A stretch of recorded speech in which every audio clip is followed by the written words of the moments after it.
जय मसीह की। आप सबों को जय मसीह की। प्रभु यीशु मसीह के नाम में मैं आप सबों का स्वागत करता हूं और परमेश्वर की महिमा हो कि परमेश्वर ने ये सुंदर अवसर हम सबों के जीवन में दिया है कि हम सभी परमेश्वर की स्तुति करें, उसकी आराधना करें और साथ ही परमेश्वर के वचन से हम देखें, जिससे कि हम परमेश्वर के वचनों के आशीषों को प्राप्त करें। सर्वप्रथम मैं प्रभु परमेश्वर को धन्यवाद देना चाहता हूं कि जिन्होंने इस महान अवसर को, उसके पवित्र वचन को बांटने का अवसर मुझे प्रदान किया है। उसी के साथ मैं परमेश्वर का धन्यवाद देता हूं ज़ायन रेंज मिनिस्ट्री के लिए भी, जिनके द्वारा परमेश्वर ने मुझे ये अवसर प्रदान किया है। मैं विशेष रूप से पास्टर परम, इनका भी बहुत बहुत धन्यवाद करता हूं, शुक्रिया अदा करता हूं। और इससे पहले कि हम परमेश्वर की आराधना में जाएं और परमेश्वर के वचन में हम जाएं, सबसे प्रथम मैं आप सबों को मेरी पहचान करवा देना चाहता हूं। मेरा नाम है प्रवीण गावित और मैं महाराष्ट्र से हूं। महाराष्ट्र के नासिक ज़िले से मैं आता हूं और नासिक ज़िले में हमारी जो कलीसिया है, नासिक बैप्टिस्ट चर्च, इस कलीसिया के साथ में मिलकर हम नासिक इस शहर में सेवकाई कर रहे हैं। और मेरी शादी हो चुकी है। मेरी पत्नी और मेरा छोटा बेटा, उसका नाम इज़ीकियल है। हम पूरे परिवार के साथ मिलकर हम परमेश्वर की सेवकाई में यहाँ पे है। और ये बड़ी ही सुहावनी बात है कि परमेश्वर के वचन का प्रचार और प्रसार हर एक माध्यम से किया जाए, और मैं इसके लिए परमेश्वर का धन्यवाद देता हूँ। आइए हम परमेश्वर की आराधना में और परमेश्वर के वचन में जाएंगे। और सबसे पहले हम परमेश्वर से हम प्रार्थना करेंगे और उससे हम सहायता मांगेंगे, उससे हम मदद मांगेंगे कि वो हमें सहायता प्रदान करे, कि जिससे कि हम आत्मा और सच्चाई से उसकी आराधना कर सकें, जिससे कि हम परमेश्वर के सम्मुख स्वीकार योग्य हो जाए। और निश्चित ही ये बात उतनी ही सही है कि मसीह यीशु में हमने उद्धार को पाया है, और उसी आनंद का इजहार हम आराधना के द्वारा करते हैं और परमेश्वर को धन्यवाद देने के द्वारा करते हैं। आइए हम प्रार्थना करते हैं और प्रार्थना के साथ हम हमारे परमेश्वर की स्तुति में आगे बढ़ेंगे। आइए हम प्रार्थना करते हैं। हमारे अनुग्रहकारी परमेश्वर, हम तहे दिल से आपका शुक्रिया अदा करते हैं, हम आपकी महिमा करते हैं। और प्रभु परमेश्वर, हम आपके नाम को धन्यवाद देते हैं कि प्रभु, जिस नाम में हमें मुक्ति और चंगाई मिली है, उस मधुर नाम यीशु के द्वारा हम आपकी महिमा करते हैं। हम धन्यवाद देते हैं प्रभु परमेश्वर आपके उद्धार के लिए। अपने पुत्र को प्रभु परमेश्वर आपने हमारे लिए क्रूस पर कुर्बान किया, ताकि प्रभु परमेश्वर उस लहू के द्वारा हमें उद्धार मिल सके। धन्यवाद देते हैं परमेश्वर, आपने हमें अपना बनाया, और प्रभु परमेश्वर इस जगत में से निकाल कर आपने हमें चुन लिया। हम आपकी बढ़ाई करते हैं। दयालु परमेश्वर, आपकी आराधना करने के लिए, आपके वचनों को समझने के लिए, आप में बने रहने के लिए आप हमें सहायता प्रदान करें। प्रभु जी, आप हमारी अगुवाई करें। हम आपकी बढ़ाई चाहते हैं प्रभु, और प्रभु आपके पीछे चलना चाहते हैं, आपके वचनों में आनंदित रहना चाहते हैं प्रभु, ताकि प्रभु इस जगत में जो कि आपका बनाया हुआ है प्रभु, ज्योति की संतानों की नाई चमक सके, जिससे प्रभु आपको महिमा मिले। परमेश्वर, ये प्रार्थना हमारे उद्धारकर्ता प्रभु यीशु मसीह के नाम से करते हैं, आमीन। परमेश्वर की महिमा के लिए मैं कुछ गीतों को गाना चाहूँगा। सर्वप्रथम जो गीत मैं परमेश्वर की महिमा के लिए गाना चाहूँगा वह मेरे पसंदीदा गीतों में से है कि सेनाओं का यहोवा हमारे संग संग है, याकूब का परमेश्वर हमारे संग संग है। और निश्चित ही जिस परमेश्वर की हम आराधना करते हैं वह परमेश्वर सेनाओं का परमेश्वर है, और सबसे बढ़कर बात, वह हमारे साथ रहने वाला परमेश्वर है। तो हम आनंदित हों और परमेश्वर को हम महिमा प्रदान करेंगे इस गीत को गाकर। सेनाओं का यहोवा हमारे संग संग है, याकूब का परमेश्वर हमारा ऊंचा गढ़ है।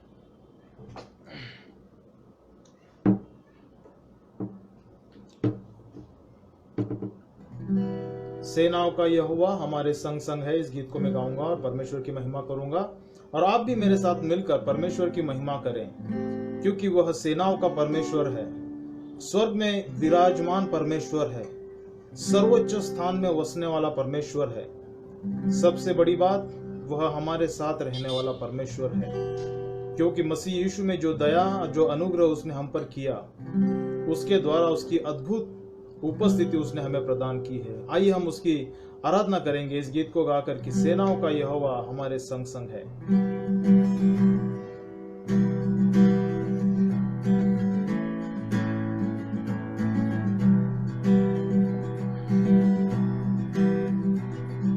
सेनाओं का यहोवा हमारे संग संग है, याकूब का परमेश्वर हमारा ऊंचा गढ़ है।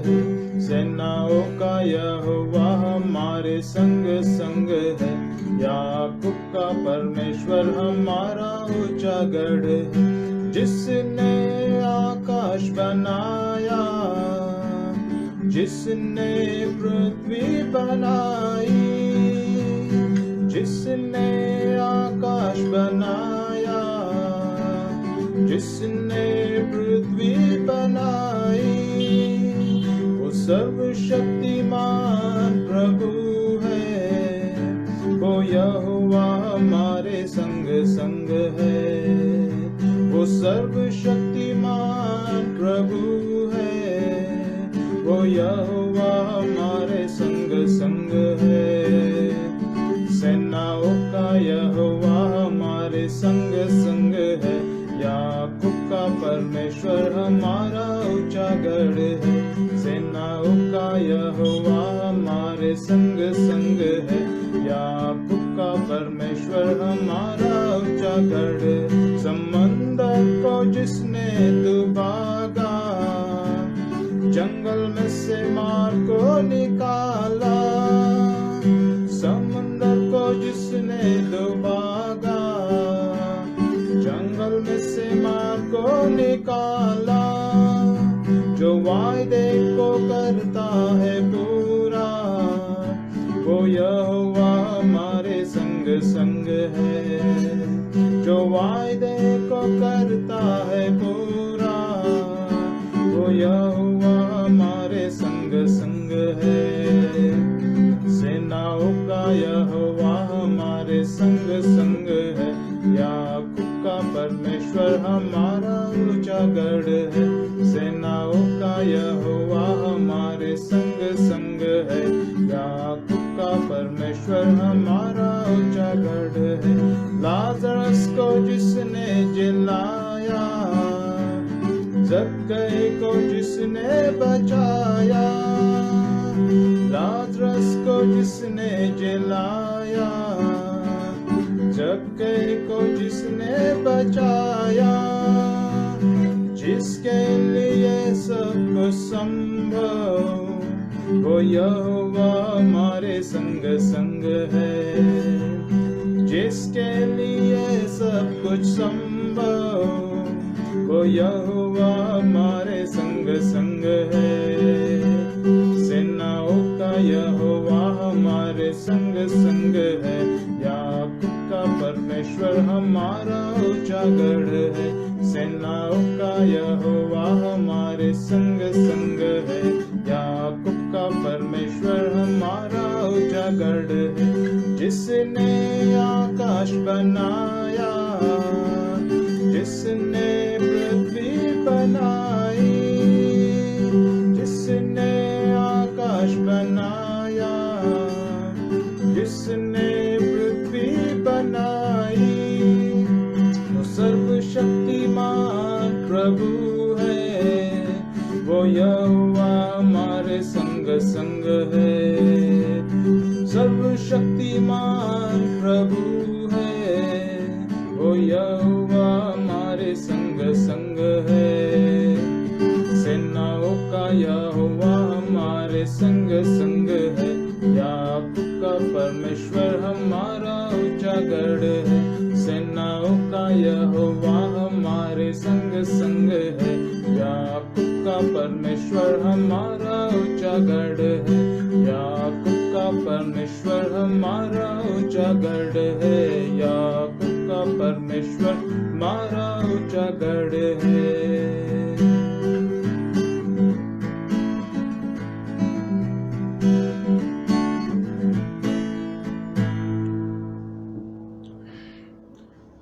परमेश्वर इस गीत के द्वारा हम सबों को आशीष प्रदान करें। उसी रीति से हम परमेश्वर की महिमा के लिए एक और गीत को गाएंगे। मैं आंखें अपनी पर्वत की ओर उठाऊंगा, मुझको है पता सहायता वहीं से पाऊंगा। भजन संहिता 21 के ऊपर यह गीत आधारित है और जिस विषय को मैं आपके सम्मुख लेके आने वाला हूं परमेश्वर के वचन से, ये गीत उसी के ऊपर आधारित है, विशेष रूप से परमेश्वर की सहायता। तो ये गीत मैं आपके सम्मुख गाना चाहता हूं। मैं आंखें अपनी पर्वत की ओर उठाऊंगा, मुझको है पता सहायता वहीं से पाऊंगा।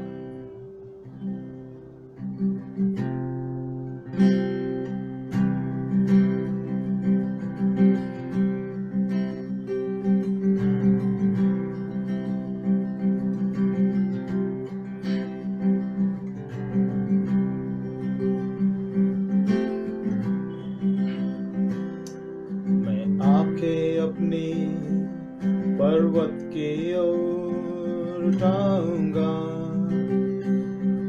मैं आंखें अपनी पर्वत की ओर उठाऊंगा, मुझको है पता सहायता वहीं से पाऊंगा, मुझको है पता सहायता वहीं से पाऊंगा। मैं आंखें अपनी पर्वत की ओर उठाऊंगा, मैं आंखें अपनी पर्वत की ओर उठाऊंगा। नीचे धरती ऊपर आसमां बनाया है, परमेश्वर है वो उसके गुण गाऊंगा। नीचे धरती ऊपर आसमां बनाया है, परमेश्वर है वो उसके गुण गाऊंगा। मैं आंखें अपनी पर्वत की ओर उठाऊंगा, मैं आंखें अपनी पर्वत की ओर उठाऊंगा।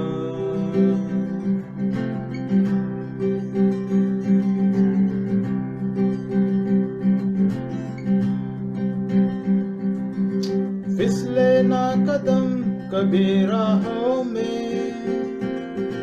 इसलिए ना सोता दिन और रात में।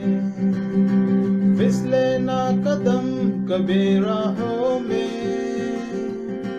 इसलिए ना सोता दिन और रात में। इस्राएल का है वो रखवाला, ऊँघेगा ना वो सोएगा। इस्राएल का है वो रखवाला, ऊँघेगा ना वो सोएगा। मैं आंखें अपनी पर्वत की ओर उठाऊंगा, मैं आंखें अपनी पर्वत की ओर उठाऊंगा। मुझको है पता सहायता वहीं से पाऊंगा, मुझको है पता सहायता वहीं से पाऊंगा। मैं आंखें अपनी पर्वत की ओर उठाऊंगा।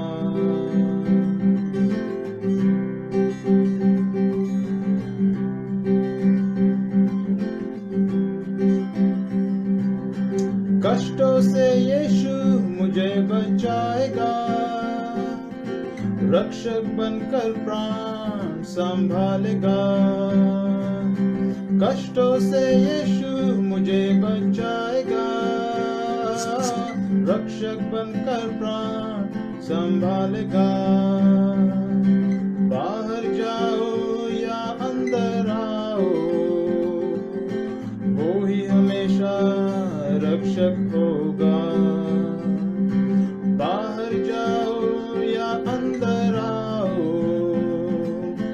वो ही हमेशा रक्षक होगा।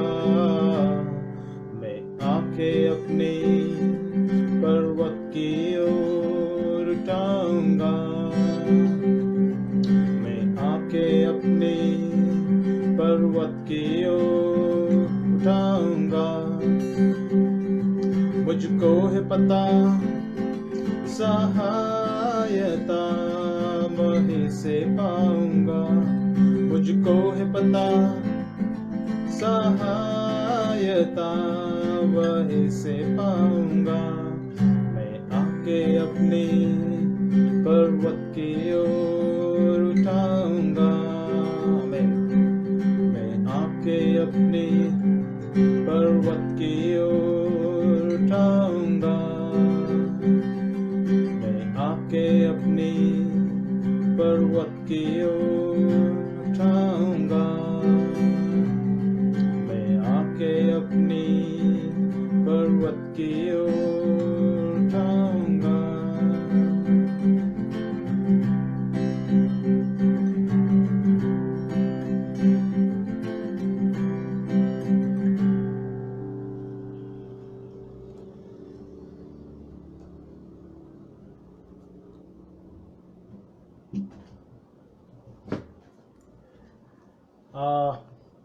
वाकई में हमारा परमेश्वर बहुत अच्छा है।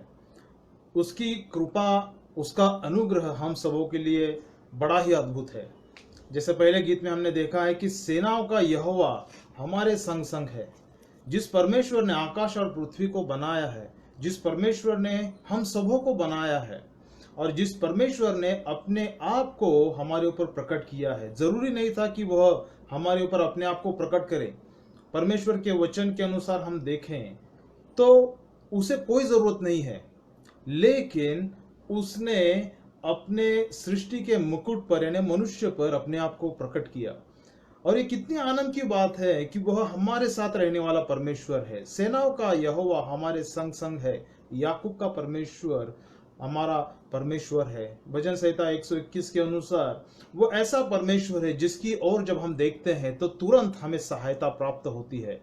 और वह ऐसा परमेश्वर नहीं कि जो हमारे पुकारने पर दूर हो, लेकिन वह ऐसा परमेश्वर है जो निरंतर हमारे प्रार्थनाओं पर और निरंतर हमारे पुकार के ऊपर कान लगाए हुए रहता है। ऐसे परमेश्वर की स्तुति हो, ऐसे परमेश्वर की बढ़ाई हो, अब से लेकर हमेशा तक उसी की हमदो सना हो, क्योंकि वही स्तुति के काबिल है, वही हमेशा से हमेशा महिमा के योग्य परमेश्वर है।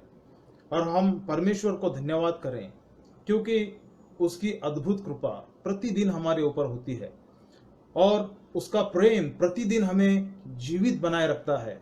कितनी अद्भुत बात है। हम दुखों में से होकर जाते हैं, कष्टों में से होकर जाते हैं, रोज हम घर में से बाहर जाते हैं, घर बाहर से अंदर आते हैं। परमेश्वर का अनुग्रह इतना अद्भुत है कि वह हमें सुरक्षा में लिए चलता है। परमेश्वर के वचन में उसके सुरक्षा के विषय में और उसके प्रेम के बहुत तेरे उदाहरण हमें देखने को मिलते हैं। और ये सभी बातें इस चीजों को प्रकट करते हैं कि हमारा परमेश्वर हमसे प्रेम करता है। और इसी बातों को लेकर आज मैं परमेश्वर के वचन को आपके सम्मुख लेकर आना चाहता हूं। और यह बात हम में से हर एक भाई बहन अच्छी रीति से समझ लें कि जिस परमेश्वर की हम आराधना करते हैं वह परमेश्वर हमारे साथ है और हमारे विनतियों को और प्रार्थनाओं को सुनता है। ऐसी ही एक अद्भुत घटना पवित्र शास्त्र में हुई। ऐसी ही एक अद्भुत घटना जिसका वर्णन मत्ती रचित सुसमाचार उसके 20 अध्याय 29 से 34 वचन में पाया जाता है। उसी रीति से उसी घटना का वर्णन मरकुस रचित सुसमाचार उसके 10 अध्याय 46 से 52 में पाया जाता है। और उसी रीति से लूका रचित सुसमाचार उसके 35 अध्याय और 43 में इसी घटना का वर्णन पाया जाता है। वहां पे दो व्यक्ति हैं और दो व्यक्ति ऐसे अवस्था में हैं जिसमें से उन व्यक्तियों को बचाया जाना बहुत ही आवश्यक है। आइए हम पवित्र शास्त्र के उस खंड को पढ़ेंगे। हम मत्ती रचित सुसमाचार उसके 20 अध्याय 29 से 34 वचन को पढ़ेंगे। मत्ती रचित सुसमाचार उसका 20 अध्याय 29 से 34 वचन। इसमें इस प्रकार लिखा हुआ है, जब वे यरीहो नगर से जा रहे थे तब एक बड़ी भीड़ यीशु के पीछे हो चली। वहां सड़क के किनारे 2 अंधे बैठे थे। जब उन्होंने सुना कि यीशु वहां से जा रहा है, वे चिल्लाए, प्रभु, हे प्रभु, दाऊद के पुत्र, हम पर दया कर। इस पर भीड़ ने उन्हें धमकाते हुए चुप रहने को कहा, पर वे और अधिक चिल्लाए, हे प्रभु, दाऊद के पुत्र, हम पर दया कर। फिर यीशु रुका और उनसे बोला, तुम क्या चाहते हो कि मैं तुम्हारे लिए करूं? उन्होंने उससे कहा, प्रभु, हम चाहते हैं कि हम देख सकें। 34 वचन। यीशु को उन पर दया आई। उसने उनकी आंखों को छुआ और वे तुरंत ही फिर से देखने लगे और वे इसके पीछे हो लिए। आइए हम प्रार्थना करते हैं। प्रभु परमेश्वर, हम धन्यवाद देते हैं आपके पवित्र वचन के लिए।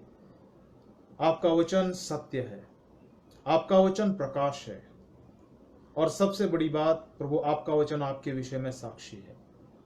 दयालु परमेश्वर, आपके वचन को समझने के लिए आप हमें सहायता प्रदान करें। प्रभु यीशु मसीह के नाम से यह प्रार्थना करता हूं, आमीन। जिस विषय को, इस शास्त्र खंड को लेकर मैं आपके सम्मुख लाने जा रहा हूं, वो विषय बड़ा ही महत्वपूर्ण है और हम में से हर एक व्यक्ति उस अवस्था में से बाहर आना जरूर चाहेगा। तो जिस संदेश को मैं आपके सम्मुख लेके आ रहा हूं, उसका जो शीर्षक है वह यह है कि हे प्रभु, हमारी आंखें खोल। हे प्रभु, हमारी आंखें खोल। इस शीर्षक को मैं, इस शीर्षक के अंतर्गत मैं परमेश्वर के वचन को आपके सम्मुख लेके आने वाला हूं। जैसे हमने परमेश्वर के वचन में पढ़ा कि यीशु मसीह यरीहो में से होकर जा रहा है, और यीशु मसीह के जीवन का यह एक ऐसा समय है कि यरीहो से वह यरूशलेम में जाएगा, और यरूशलेम में जाकर वह अपने शिष्यों के साथ में अंतिम बार फसह के पर्व को मनाएगा। और सबसे महत्वपूर्ण बात जो हमें समझनी है वह यह है कि वह यरूशलेम की ओर जा रहा है हम सबों के पापों के दूर करने के लिए और क्रूस के ऊपर मरने के लिए। यदि आप इसी का 20 अध्याय 18 से 19 वचन को पढ़ेंगे तो आपको पता चलेगा। मैं इसी संदर्भ में, यीशु मसीह के मृत्यु के संदर्भ में एक बड़ी ही अच्छी किताब पढ़ रहा था, जॉन ओवेन की किताब। यदि आप में से किसी को वो मिले तो आप जरूर पढ़ेगा। बड़ी ही जबरदस्त किताब है। उसका अंग्रेजी में टाइटल इस प्रकार है कि death of death in the death of Christ. Death of death in the death of Christ. बड़ी ही अद्भुत किताब है कि किस रीति से मसीह के मृत्यु में मृत्यु की मृत्यु हो गई और उसी मृत्यु के द्वारा हमें जीवन प्रदान हुआ। मसीह यीशु यरीहो में से होकर जा रहे थे और वह शिष्यों के साथ में आखिरी बार फसह का सेवन वो करने वाले थे, और यरूशलेम में जाने के बाद वह अपने आप को एक अंतिम बलिदान और परिपूर्ण और निष्कलंक फसह के मेमने के रूप में पूरे जगत के पापों के लिए प्रायश्चित करने वाला था। यूहन्ना रचित सुसमाचार 1 अध्याय 19 में यूहन्ना जब उसने यीशु मसीह को देखा तभी उसने साक्षी दे दी थी कि देखो परमेश्वर का मेमना जो जगत के पापों को उठाकर ले जाता है। अपने जीवन के आखिरी दौर में यीशु मसीह इस पृथ्वी पर थे, यरीहो से होकर जा रहे थे, और उनके जाते वक्त वहां पे उनके साथ में ना केवल 12 शिष्य थे, लेकिन एक बहुत ही बड़ी भीड़ उनके साथ में वहां पे थी।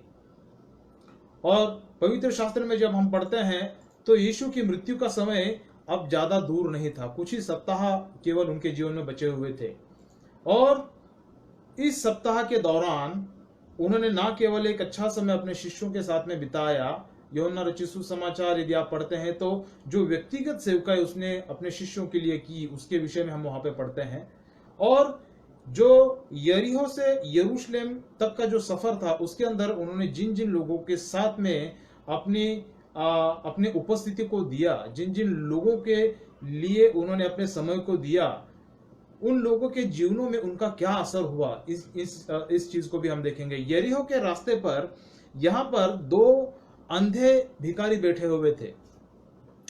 अभी परमेश्वर का वचन हमें यह नहीं बताता कि वो जन्म से अंधे थे या फिर किसी कारणवश वो अंधे बन चुके थे, लेकिन एक बड़ी बात हमें देखने को मिलती है, वह ये कि वहां पे दो अंधे भिखारी बैठे हुए थे और सबसे बड़ी उनके लिए परेशानी ये थी, या सबसे बड़ा कष्ट या पीड़ा उनके लिए ये थी कि वह अंधे थे।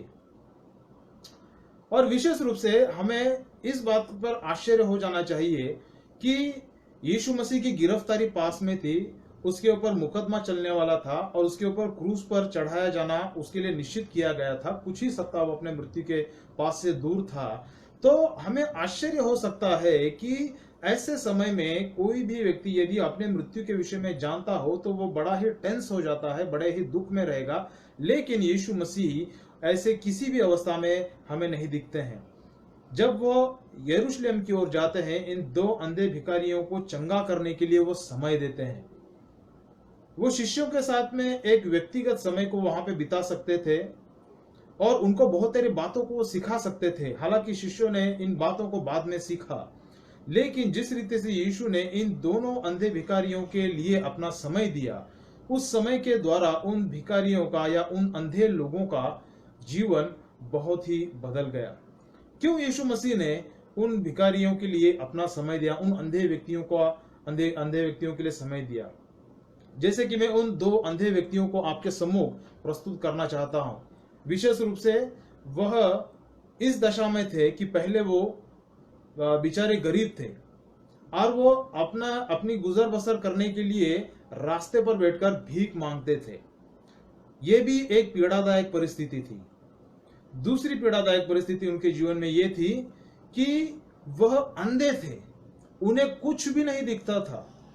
तो बड़ी ही संवेदनशील स्थिति में थे, बड़े ही दुखदायक स्थिति में थे। और हम जान सकते हैं, समझ सकते हैं कि ना केवल गरीब होना या ना केवल अपने जीवन का गुजर बसर रास्ते पर करना एक बड़ी दुखदायी बात होती है, लेकिन उसके साथ में यदि अंधापन भी हो तो ये मैं समझता हूं कि बहुत ही गंभीर और बड़ी ही दुखदायक स्थिति वहां पर है। और न जाने कितना समय इन लोगों ने अपने जीवन के कितने समय को ऐसे अवस्था में बिताया। उनको आशा भी नहीं होगी कि हम कभी देख पाएंगे, क्योंकि ऐसे समय में ना कोई मेडिकल टेक्नोलॉजी वहां पे थी जिससे कि वो अस्पताल में जा सके और अपने आंखों का ट्रांसप्लांट कर सके, अपने आंखों को बदल सके। ऐसी भी कोई बात वहां पे नहीं थी। अपने जीवन को इसी रीति से जीना है, ऐसा समझकर उन्होंने मान लिया था कि हमें भीख मांगना है, रास्ते पर बैठना है, लोगों से विनती याचना करनी है और जो भी खाना वो हमें देंगे उसको खाना है। और बस जब तक परमेश्वर हमें जिंदा रखेगा तब तक हम जीवित रहेंगे, और जब परमेश्वर चाहेगा तब हम मर जाएंगे। किसी भी तरह से कोई आशा इन बातों से बढ़कर उनके जीवनों में नहीं थी। और सबसे बड़ी चीज, इन अंधे पुरुषों की जो सबसे बड़ी खामी हम समझते हैं वो ये है कि उनका अंधापन उन्हें कोई भी चीज को देखने से रोक रहा था। और यही बात उनके जीवनों में सबसे बड़ी बात बनकर आई। यरीहो नगर में से यीशु मसीह जा रहे थे और वो अपने प्रतिदिन के व्यवस्था के अनुसार रास्ते के किनारे के ऊपर बैठे होंगे और वहां पर भीख मांग रहे होंगे। लेकिन अचानक से उन्हें यह बात उन्हें समझ में आती है कि अचानक से एक बड़ा जनसमूह वहां से गुजर रहा है। अचानक से वहां से बहुत सारे लोग गुजरने लगते हैं। तो शायद उन्हें पता चला कि कुछ हो रहा है। बहुत सारे लोग अचानक से सामने से जा रहे हैं, ऐसा तो कभी हुआ नहीं है, क्या हुआ? बहुत सारे लोग वहां पे जा रहे हैं। लेकिन यहाँ पे मैं रुककर एक बात आप सभी भाई बहनों को बताना चाहता हूं, वो ये है कि बहुत बार यीशु मसीह हमारे पास से होकर निकल जाते हैं। बहुत बार हम यीशु को देख नहीं पाते, क्योंकि हमारे जीवन में इन अंधे भिखारियों की तरह भले ही शारीरिक अंधापन ना हो, लेकिन आत्मिक अंधापन जरूर होता है जो हमें यीशु को देखने से रोके रखता है। इसलिए इन अंधे पुरुषों की जो अवस्था थी या जिस क्रिया को वो करते थे, बहुत बार यीशु हमारे जीवनों में न होने की वजह से हम भी उसी प्रकार के क्रियाकलापों में दिन प्रतिदिन अपने जीवन को जीते हैं। और कई बार हमें महसूस भी नहीं होता कि हम कैसे अवस्था में अपने जीवन को जी रहे हैं। लेकिन यीशु मसीह बहुत बार हमारे पास में से गुजर जाता है। और इसलिए जब हमारे पास में यदि इस प्रकार का अंधापन होगा तो हम असल में किस प्रकार के लोगों में आते हैं, इस बात को हमें समझना बहुत जरूरी है। वहां पे 3 प्रकार के लोग थे, मैं आपको बताना चाहता हूं। 20 अध्याय 29 से 30 वचन में एक नगर की बड़ी भीड़ वहां पे थी और उसी में 2 पुरुष थे जिनकी अवस्था बड़ी ही क्या कहेंगे, बड़ी ही गरीबी की अवस्था थी और वो अंधे थे। ये दूसरे प्रकार के लोग थे। और एक ऐसी भीड़ थी जो यीशु मसीह के पीछे चल रही थी। और ये जो मिली जुली भीड़ थी, इसको सोचकर, इसको देखकर हमें अपने आप को परखना है, समझना है कि हम किस प्रकार के लोगों में आते हैं। यीशु अपने चेलों के साथ यरूशलेम के लिए अपने रास्ते पर था और उसके पीछे चलने वालों की भीड़ भी बड़ी थी।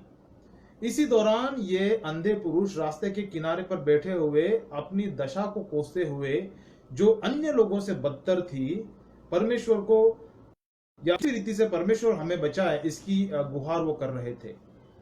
सबसे महत्वपूर्ण बात, वो अंधे थे और भीख मांग रहे थे। ये बड़ी बड़ी जबरदस्त बात है। और बिना मसीह यीशु के हर एक व्यक्ति की अवस्था यही होती है। और परमेश्वर का वचन इसके विषय में बखूबी बयान करता है। प्रकाशित वाक्य की किताब उसका 3 अध्याय 17 से 18 वचन में खुद यीशु मसीह ने इस प्रकार से लिखा है कि तू कहता है, मैं धनी हो गया हूं और मुझे किसी वस्तु की आवश्यकता नहीं है, किंतु तुझे पता नहीं है कि तू अभागा है, दीन है, अंधा है और नंगा है। मैं तुझे सलाह देता हूं कि तू मुझसे आग में तपाया हुआ सोना मोल ले ले, ताकि तू सचमुच धनवान हो जाए। पहनने के लिए श्वेत वस्त्र भी मोल ले ले, ताकि तेरी लज्जापूर्ण नग्नता का तमाशा न बने। अपने नेत्रों में अंजन डालने के लिए तू अंजन भी ले ले, ताकि तू देख पाए। सबसे महत्वपूर्ण बात यहाँ पे जो 2 बातें मैं आपको देना चाहता हूं कि यीशु मसीह यहाँ पे कहता है कलीसिया को कि पहले बहुत सारी बातें उस कलीसिया के विषय में उसने कही, लेकिन जो 2 महत्वपूर्ण बातें उसने बताई वो ये है कि तू अंधा है और तू अपने आंखों में डालने के लिए अंजन ले ले, ताकि तू देख पाए। बहुत बार हमारी शारीरिक अवस्था यीशु मसीह के लिए हमें अंधी बना देती है। 2 कुरिन्थियों उसका 4 अध्याय 3 वचन में लिखा है, जिस सुसमाचार का हम प्रचार करते हैं उस पर यदि कोई पर्दा पड़ा है तो यह केवल उनके लिए पड़ा है जो विनाश की राह पर चल रहे हैं।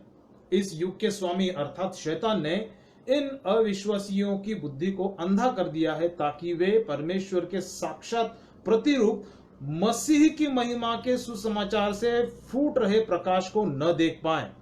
ये ऐसी बातें हैं जो परमेश्वर के पास से हमें दूर ले जाती हैं, जगत की बातें। उसी रीति से यूहन्ना रचित सुसमाचार 3 अध्याय 19 से 20 वचन में इस प्रकार लिखा है, इस निर्णय का आधार यह है कि ज्योति इस दुनिया में आ चुकी है, पर ज्योति के बजाय लोगों ने अंधेरे को अधिक महत्व दिया, क्योंकि उनके कार्य बुरे हैं। हर वह आदमी जो पाप करता है ज्योति से घृणा करता है और ज्योति के नजदीक नहीं आता, ताकि उसके पाप उजागर न हो जाए। जैसे मैंने कहा कि यदि हम मसीह के बिना यदि अपना जीवन जीते हैं तो हमारी दशा इन्हीं अंधों के समान होती है। भले ही इस जगत में रहते हुए हम कितने भी अमीर क्यों ना हो, कितने भी हमारी पद प्रतिष्ठा क्यों ना हो, हमारे जीवन परमेश्वर के सम्मुख दयनीय, अभागा, अंधा और नंगेपन का हमारा जीवन होता है। इसलिए हमें उन अंधों की नाई यीशु मसीह जब हमारे पास से गुजरता है, बड़ा ही सजग होना बहुत जरूरी है। इसलिए यीशु से मिलने से पहले हमें अपनी असल दशा को देखना और समझना बहुत जरूरी है। उन अंधे पुरुषों ने सबसे पहले अपने असल दशा को देखा। 4 बातें उनमें हम देखते हैं। पहली बात, उनमें अंधापन था, फिर भी यीशु को प्राप्त करने के लिए उनके पास में दृढ़ विश्वास था। दूसरी बात, यीशु से मिलने के लिए जब उन्होंने सुना, जैसे वचन में लिखा है कि एक बड़ी भीड़ उनके पास से होकर गुजरी, और ऐसी भीड़ को शायद उन्होंने पहले कभी नहीं देखा होगा या पहले कभी उन्होंने नहीं सुना होगा। जब बड़ी भीड़ वहां से गुजरी तब वो एक दूसरे से पूछने लगे कि भाई इतने लोग यहाँ से क्यों जा रहे हैं, कौन जा रहा है, यहाँ पे क्या हो रहा है, जरा हमें भी बताओ, हम देख नहीं सकते, हमारी आंखें अंधी हैं, हम नहीं देख पा रहे हैं कि क्या हो रहा है, कृपा करके आप हमें बताओ। किसी ने उन्हें बताया कि यहाँ से नासरत कर यीशु यहाँ से होकर जा रहे हैं। और जब उन्होंने यीशु नासरी के विषय में सुना, वह चिल्ला उठे, क्योंकि उन्हें पता चला कि यह जो यीशु है यह मसीह है। और उन्हें इस बात की आशा हो गई कि यही हमें बचा सकता है। तो पहली बात, उनमें अंधापन था और अंधेपन को उसी अंधेपन में उनके अंदर दृढ़ विश्वास था। दूसरी बात उनके अंदर हम पाते हैं वह यह है कि वह मसीह यीशु के लिए चिल्ला रहे थे। अब यहाँ पे जो चिल्लाना जो शब्द है, यह शब्द यूनानी के क्राजो शब्द से आता है, जिसका असल मतलब है कि भारी कष्टों में पड़े हुए परमेश्वर के लिए पुकार उठना। दूसरा अर्थ हमें यह मिलता है कि मानो एक स्त्री जो बच्चे को जन्म देती है, जन्म देते वक्त उसको जो पीड़ा होती है, उस पीड़ा के वजह से जो चिल्लाती है, उस चिल्लाहट को, उस कराहने को यह शब्द वर्णन करता है। तीसरी बात उनके जीवनों में हम देखते हैं वह है वे हताश थे।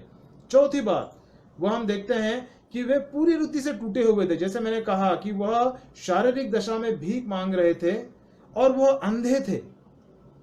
परमेश्वर की दया के लिए भजनकार भजनों की पुस्तक में 21 बार परमेश्वर को पुकारता है। पुकार पुकार वो चिल्लाते हैं। लूका रचित सुसमाचार उसके 18 अध्याय 13 से 14 वचन में इस प्रकार लिखा है कि किंतु वह कर वसूलने वाला जो दूर खड़ा था और यहां तक कि स्वर्ग की ओर अपनी आंखें तक नहीं उठा रहा था, अपनी छाती पीटते हुए बोला, हे मेरे परमेश्वर, मुझ पर दया कर। यीशु मसीह ने कहा, मैं तुम्हें बताता हूं कि यही मनुष्य नेक ठहराया जाकर अपने घर लौटा, ना कि वह दूसरा, क्योंकि हर एक व्यक्ति जो अपने आप को बड़ा समझेगा छोटा बना दिया जाएगा, और जो अपने आप को दीन मानेगा उसे बड़ा बना दिया जाएगा।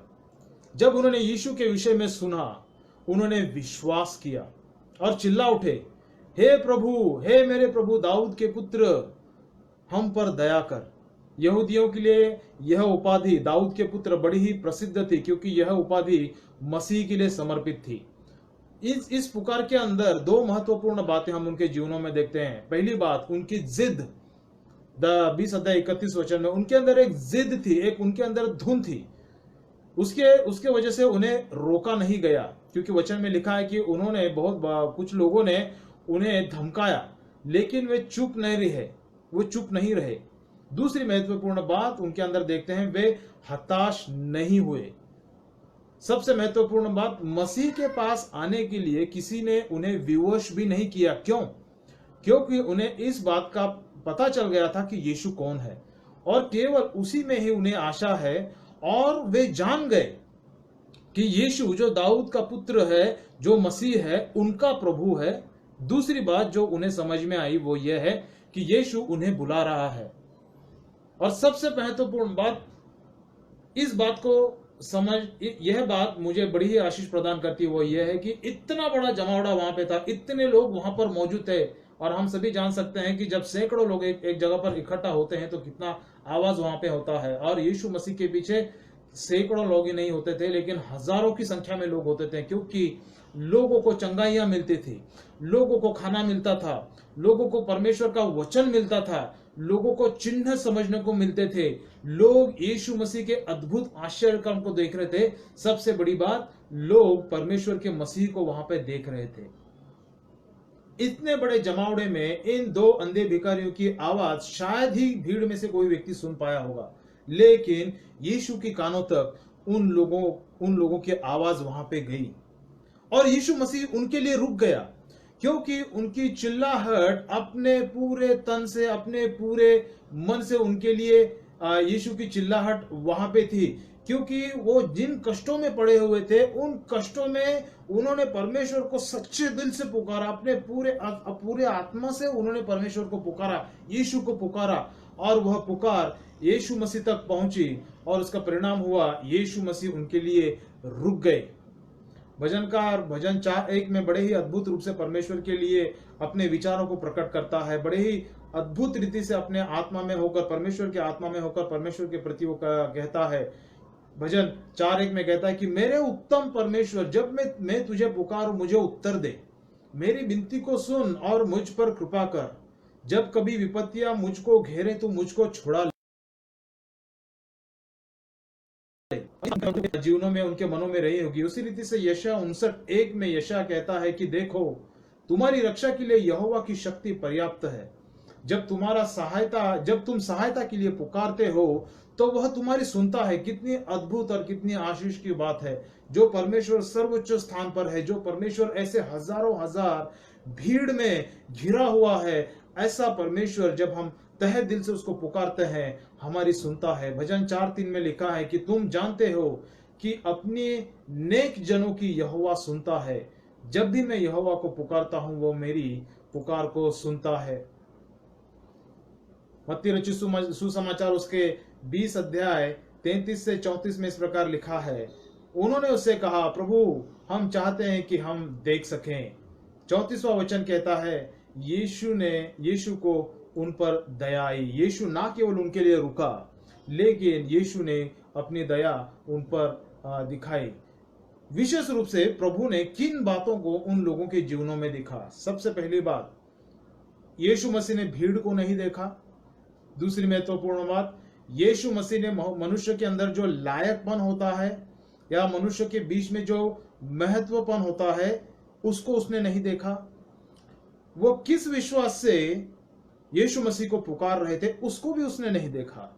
लेकिन यीशु मसीह ने अपनी संप्रभु इच्छा और जो दया वो लोगों के प्रति दिखाता है, उस चीज को उसने देखा और उसी के अनुसार उसने उन लोगों को सुना और उनको अपने पास बुलाया। जैसे 2 तीमुथियुस 1 अध्याय 9वें वचन में लिखा है, उसी ने यानी पिता परमेश्वर ने हमारी रक्षा की है और पवित्र जीवन के लिए हमें बुलाया है, हमारे अपने किए कर्मों के आधार पर नहीं, बल्कि उसके अपने उस प्रयोजन और अनुग्रह के अनुसार जो परमेश्वर द्वारा यीशु मसीह में हमें पहले ही अनादि काल से सौंप दिया गया है। यीशु मसीह ने अपने संप्रभु इच्छा के द्वारा और अपनी दया के द्वारा, जिसके द्वारा वह अपनी महिमा करता है, अपनी महिमा को लोगों को प्रकट करता है, उसी संप्रभु इच्छा के द्वारा और उसी दया के द्वारा उसने उन लोगों को अपने पास बुलाया और उनके लिए 2 महत्वपूर्ण कार्य किए। पहली बात, यीशु ने उनके आंखों को छुआ।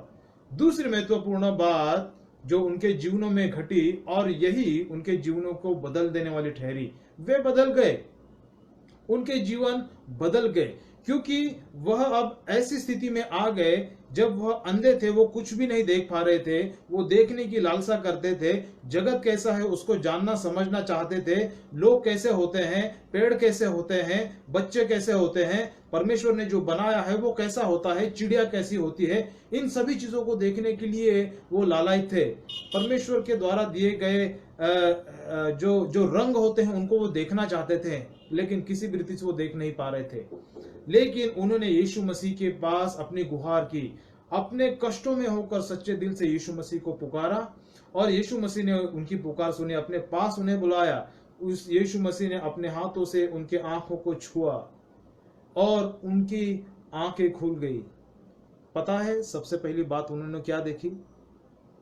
जिन चीजों को देखने की लालसा कर रहे थे, इंसान, पेड़, धरती और उसके अंदर पाए जाने वाले अद्भुत रंग, छोटे बच्चे, जो आनंद इस सृष्टि को देखकर हमें मिलता है, उस चीजों को देखने की वो लालसा कर रहे थे। लेकिन जब सबसे पहले उनकी आंखें खोली, यह बात बड़ी ही आशीषमय है, उन्होंने उन तमाम रची हुई चीजों के रचयिता को देखा, यीशु मसीह को देखा। उसकी स्तुति हो, उसकी महिमा हो। यह कितनी अद्भुत बात है कि जब भी यीशु मसीह हमारी आंखों को खोलता है, हम परमेश्वर से यही प्रार्थना करें कि हे प्रभु परमेश्वर, जब भी मेरी आंखें इस जगत की बातों से जो बंद हो चुकी हैं जब खुल जाएंगी, तो मुझे केवल तुझे देखने दे, तेरी सुंदरता को निहारने दे। और मुझे बड़ी ही आशीष प्राप्त हुई जब इस वचन को जब मैंने पढ़ा कि जब उनकी आंखें पहली बार खुली, उन्होंने दूसरे किसी चीज को नहीं देखा, लेकिन अपने रचयिता को देखा, अपने सृष्टिकर्ता को देखा, जिसने सृष्टि बनाई उसको उन्होंने देखा। और यही वो बात थी जब उनका जीवन बदल गया। और वचन 34 वचन में लिखा है, वह देखने लगे, उन्होंने यीशु को देखने लगा। और वचन 34 के आखिरी भाग में लिखा है, वे उसके पीछे चल दिए, वह अपने गरीबी में से निकल गए, वे अपने अंधेपन में से निकल गए, वह अपने हर प्रकार की कष्टों और पीड़ाओं में से निकल गए। क्योंकि अपने पीड़ा में उन्होंने यीशु को पुकारा, अपने हाथों को यीशु के ऊपर उठाया और यीशु ने उन्हें थामा, उनके कष्टों में से निकाला। उन्होंने अपने रचयिता को देखा, सृष्टिकर्ता को देखा, यीशु ने उन्हें बदल दिया और वे यीशु के पीछे चल दिए। उन्होंने यीशु मसीह की महिमा की। लूका रचित सुसमाचार में लिखा है कि तुम्हारे विश्वास के अनुसार तुम्हारा उद्धार हुआ। यहाँ पे जो उद्धार शब्द इस्तेमाल किया गया है, उसके लिए जो ग्रीक शब्द इस्तेमाल किया जाता है वो है सोजो। इसका मतलब है बचाना, छुटकारा करना, जो कि उनके पापों से उनके बचाने का अर्थ प्रदान करता है। तो ना केवल यीशु ने उन्हें शारीरिक चंगाई प्रदान की, ना केवल यीशु ने उनको उनके दुख भरे स्थिति में से निकाला, लेकिन उनको उनके पापों से क्षमा प्रदान की और वे लोग बड़े ही आनंद के साथ परमेश्वर की स्तुति और महिमा करते हुए यीशु मसीह के पीछे चल दिए। कितनी अद्भुत और कितनी आनंद की बात। वचन में लिखा है कि जब एक पापी आत्मा अपने पापों से पश्चाताप कर परमेश्वर की ओर फिरती है, स्वर्ग में बड़ा ही अद्भुत आनंद होता है। और यहाँ पे तो 2 आत्मा बचाई गई। कितना अद्भुत आनंद स्वर्ग में वहां पे हुआ होगा। यीशु मसीह अपने मृत्यु की ओर जा रहे हैं। यीशु मसीह हमारे पापों के लिए मरने के लिए यरूशलेम में जा रहे हैं, लेकिन जाते जाते जो भी रास्ते पर कष्टों और पीड़ाओं में पड़े हुए हैं, उन सबों को वो बचा रहा है, उन सबों को अपने पापों से बचा रहा है। इफिसियों की पत्री उसके 2 अध्याय 1 वचन में लिखा है कि हम तो अपने पापों में मरे हुए थे, लेकिन यीशु मसीह, रोमियो की पत्री उसके 6 अध्याय 23 वचन में, उसका परमेश्वर का कृपादान हमारे प्रभु यीशु मसीह में अनंत जीवन है। हर एक जो उसको पुकारता है, उसको परमेश्वर प्रभु यीशु मसीह अपने जीवन के द्वारा, जिसके लिए उसने मृत्यु को सहा, उसके द्वारा हमें वो जीवन प्रदान करता है। तो बड़ी ही अद्भुत बातें, बड़े ही उद्धार की बातें, आनंद का सुसमाचार यहाँ पे हमें सुनने को मिलता है। और मैं यही आप सबों के सम्मुख इन्हीं विषयों को मैं लेकर आना चाहता हूं और इसी बात से मैं हर एक भाई बहन को प्रोत्साहित करना चाहता हूं कि यीशु हमारे पास है। सेनाओं का यहोवा हमारे साथ रहने वाला परमेश्वर है। वह हमारी सुनता है, वह हमारी सहायता करता है। इन अंधे भिखारियों की तरह हमारा जीवन भी बहुत बार होता है। हम भले ही शारीरिक रूप से अंधे नहीं हैं, लेकिन आत्मिक रूप से इस जगत की बातों की और जब हमारा ध्यान लगाते हैं तो हम इतने अंधे हो जाते हैं। तो कई बार यीशु मसीह हमारे पास से होकर चला भी जाता है, लेकिन हमें पता नहीं चलता। लेकिन कई बार हमें ऐसे भीड़ को भी देखना बहुत जरूरी होता है जो यीशु मसीह के पीछे चलती है, क्योंकि ऐसे भीड़ में से ही ऐसे परमेश्वर के लोग आते हैं जो आपके कानों में यीशु मसीह के बारे में बताते हैं, यीशु मसीह यहां से जा रहे हैं।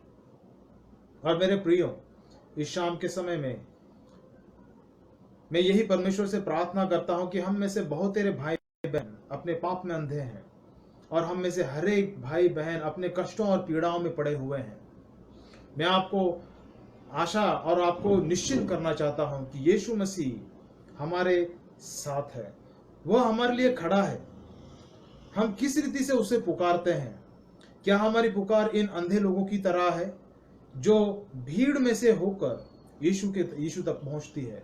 उन्होंने अपने सच्चे दिल से यीशु को पुकारा, यीशु मसीह उनके लिए रुक गया।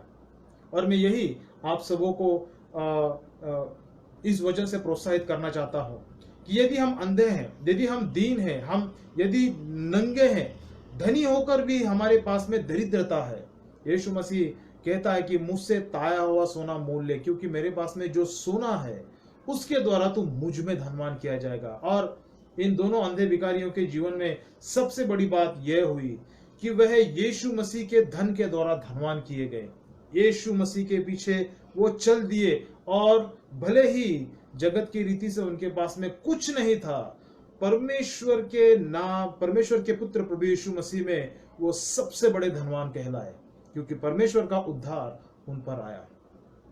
इसलिए मेरे प्यारे भाइयों और बहनों, अंत के समय जब मैं अपने संदेश के अंत में आ रहा हूं, तो कुछ एक बातों के द्वारा मैं आपको आह्वान करना चाहता हूं। क्या हम इन लोगों की तरह परमेश्वर रहित अपनी स्थिति को समझते हैं? क्या हमें लगता है कि हम अभागे, दीन, अंधे और नंगे हैं? क्या हमें इस बात की समझ है? निश्चय यदि ऐसी स्थिति है तो इन अंधे व्यक्तियों की तरह हम अपने आप को प्रभु के सामर्थी हाथ के नीचे दीन करें। जैसे याकूब कहता है 4:10 में, प्रभु के सामने अपने आप को दीन बनाओ ताकि वह तुम्हें ऊंचा उठाएगा। भजन संहिता 119 और उसके 145 और 146 वचन में लिखा है, संपूर्ण मन से हे यहोवा मैं तुझे पुकारता हूं, मुझे उत्तर दे, मैं तेरे आदेशों का पालन करता हूं। हे यहोवा मेरी तुझसे विनती है, मुझको बचा ले, मैं तेरी वाचा का पालन करूंगा।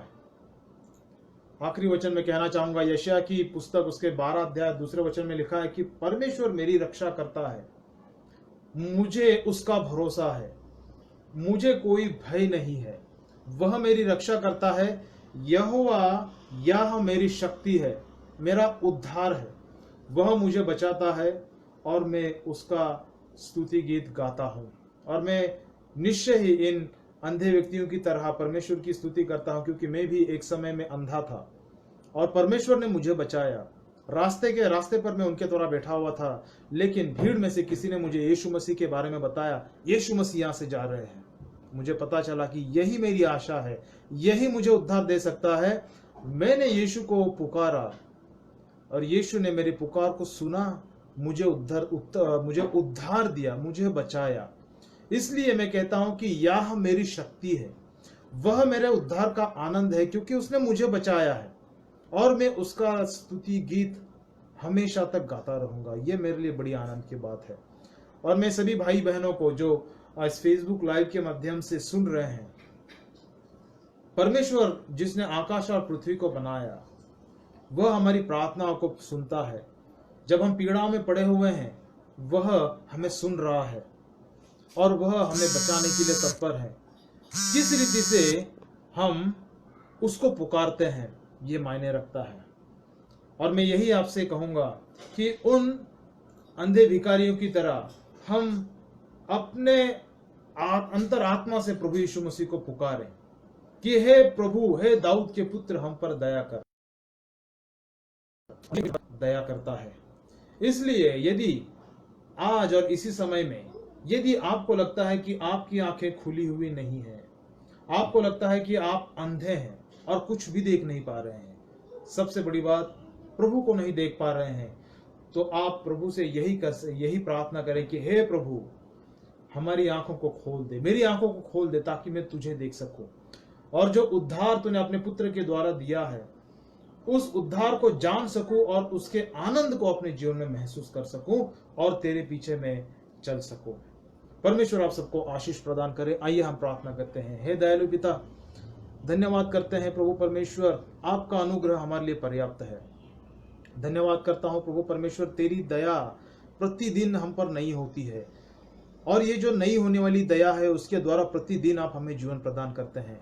दयालु पिता, मैं प्रार्थना करता हूं प्रभु यीशु मसीह के नाम से, प्रभु जी जितनों ने इस सुसमाचार को सुना है, उन सबों को प्रभु परमेश्वर आप जीवन प्रदान करें। उन सबों को उनके अंधेपन से, आत्मिक अंधेपन से आंखें प्रदान करें, ताकि प्रभु परमेश्वर आपको देख सकें। प्रभु परमेश्वर, हम आपको धन्यवाद देते हैं कि आपके पुत्र प्रभु यीशु मसीह के द्वारा आपने आपसे हमारा मेल मिलाप किया है। प्रभु हम प्रार्थना करते हैं, आपकी महिमा में आप हमें बढ़ाएं, आपके पीछे चलने में हमें आप सहायता प्रदान करें। आपकी स्तुति और आपकी जलाली करते हैं प्रभु यीशु मसीह के नाम से यह प्रार्थना मैं करता हूं, आमीन। प्रभु आप सबों को आशीष प्रदान करे।